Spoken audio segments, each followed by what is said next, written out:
দাদা কেমন আছেন?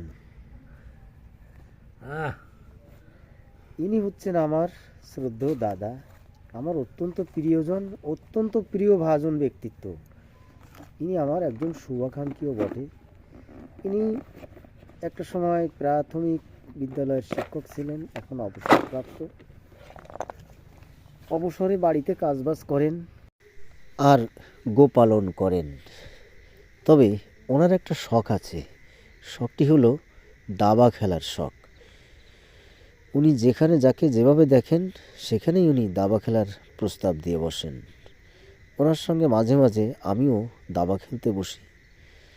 উনি খুব তুখোড় খেলোয়াড়, খুবই ভালো দাবা খেলতে পারেন। তবে উনি খুব উঁচু মনের মানুষ,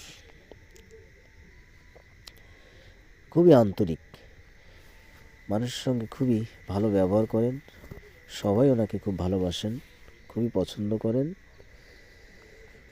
একেবারে নিরহংকার একজন সাদা মনের মানুষ,